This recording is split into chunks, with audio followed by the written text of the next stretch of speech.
Hello listeners and welcome back to another monthly movie wrap-up. Today we are going to be discussing all the explosive, intense and wild action movies I watched in the month of March. From hand-to-hand combat to near-death gun shootings and high-stakes pursuits. So if you are into action-packed movies, you're in the right place. Let's jump in.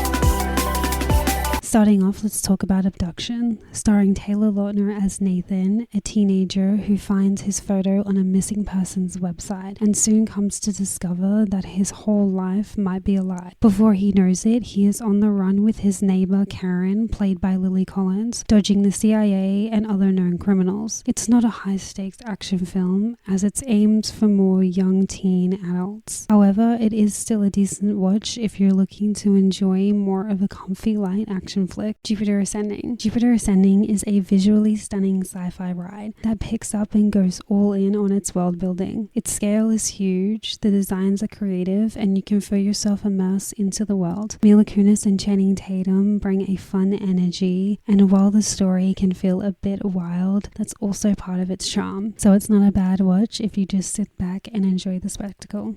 Red. Red is one of those movies that knows exactly what it is and just has fun with it. The movie follows a group of retired Black Ops agents pulled back into the game, led by Bruce Willis. The cast is the biggest strength here, as everyone brings a level of personality, charm, and great comedic timing. What sets it over the top is its balance between action and comedy.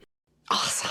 It leans into that mix of action and comedy really well. The shootouts and fight scenes are solid without taking themselves too seriously, therefore making it a really easy, fun, entertaining watch. Red 2. Red 2 brings back the same energy as the first film. This time it goes bigger. Bruce Willis returns as Frank Moses along with the rest of the cast. The chemistry between them is still a huge highlight and makes for an enjoyable watch. The action is more over the top this time with bigger set pieces. So if you liked the first installment of Red, this is an easy, fun follow-up, fast-paced and full of personality. The Running Man. The Running Man starring Glenn Powell is a modern take on Arnold's 1987 concept, and honestly is a great fit for today's audiences. The whole idea of deadly entertainment-driven game shows feels relevant to today's age, especially with the updated visuals and pacing. Glenn Powell has a charisma that brings both action hero energy along with a personality that makes the character feel like a relatable lead. It balances action with a darker theme of media and survival, shaping it up to be a really strong remake. Total Recall. Total Recall starring Colin Farrell is a sleek, visually impressive sci-fi action movie that really delivers on style, energy, and action. The world building is pretty cool with futuristic cities, constant movement, and strong sci-fi vibes throughout. The action is fast-paced, keeping things exciting from start to finish. Colin Farrell brings a more grounded take to the lead, which helps make the story feel more modern and relatable. While it focuses more on action than deeper themes, it still works really well as a stylish, fast-paced, fun sci-fi action experience.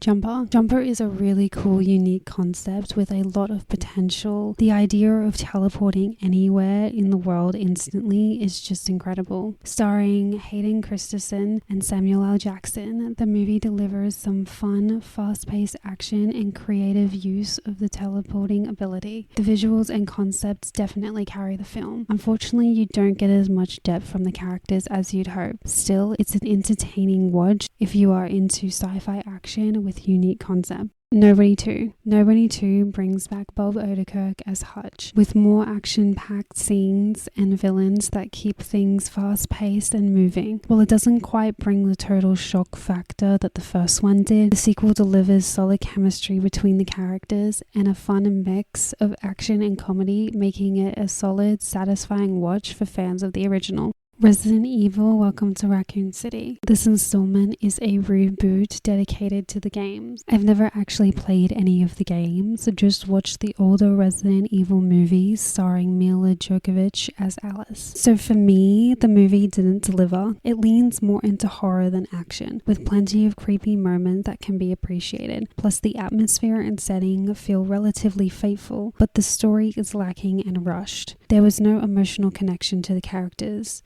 and other moments didn't land as well as they could have. Still, it gives fans of the movies and games a dose of nostalgia with a dark vibe, but an uneven execution and feel. Next, we're up to series. First up, we have Grand Hotel. Now, this isn't an action series like the rest of them on the list. I just wanted to include it because I only have 3 series to add in this wrap-up, Grand Hotel being one of them, so I figured why not mention it. Grand Hotel is a dramatic soap-style series set at a family-owned hotel in Miami Beach, where wealth, scandal, and secrets unfold behind luxurious facades. We follow Danny as a waiter undercover at the hotel looking into his sister's disappearance. It has a lot of elements to it by mixing family drama, mystery, and romance in a juicy, stylish fashion, while still having it be fun and breezy. You get a glamorous setting and plenty of plot twists. Overall, it's fun if you enjoy dramas full of secrets with dramatic twists and a beachside intrigue. SEAL Team. I have been watching this show for a while and have finally completed it. It was way more enjoyable than I expected it to be. SEAL Team is a high-stakes military drama that follows the lives of a United States Navy SEAL team as they train, plan, and execute dangerous covert missions around the world, all the while dealing with the initial tolls, personal relationships, and families. It features a tight assembled cast and a decent balance with mission-driven episodes and quieter character moments. It stands out with its realistic military feel and emotional depth. It is a gripping military character-rich series for those who enjoy action and drama. Terra Nova. Terra Nova is an adventurous sci-fi that drops the Shannon family from a dying future into a prehistoric colony full of dinosaurs, survival, and human conflict. The visuals and world building is a key highlight. The action and settings are cool with high potential in the plot and storytelling, but was sadly cancelled after 1 season, never giving it the chance to live up to its full potential. It's a visually impressive blend of sci-fi and adventure, with a fun and unique premise, making it more than worth a watch even with only the 1 season. Alright, that is a wrap on this month's action-packed movie and TV show wrap-up. From high-speed chases, mind-bending sci-fis, and fast fight sequences, there's something for everyone to enjoy. Which movie was your favorite? And what action movies and shows did you watch this month? Let me know. That is all for this episode. As always, everything we discussed will be linked below along with my socials. Please be sure to like, subscribe, and follow. Feel free to leave all your thoughts and comments below. Thanks for listening.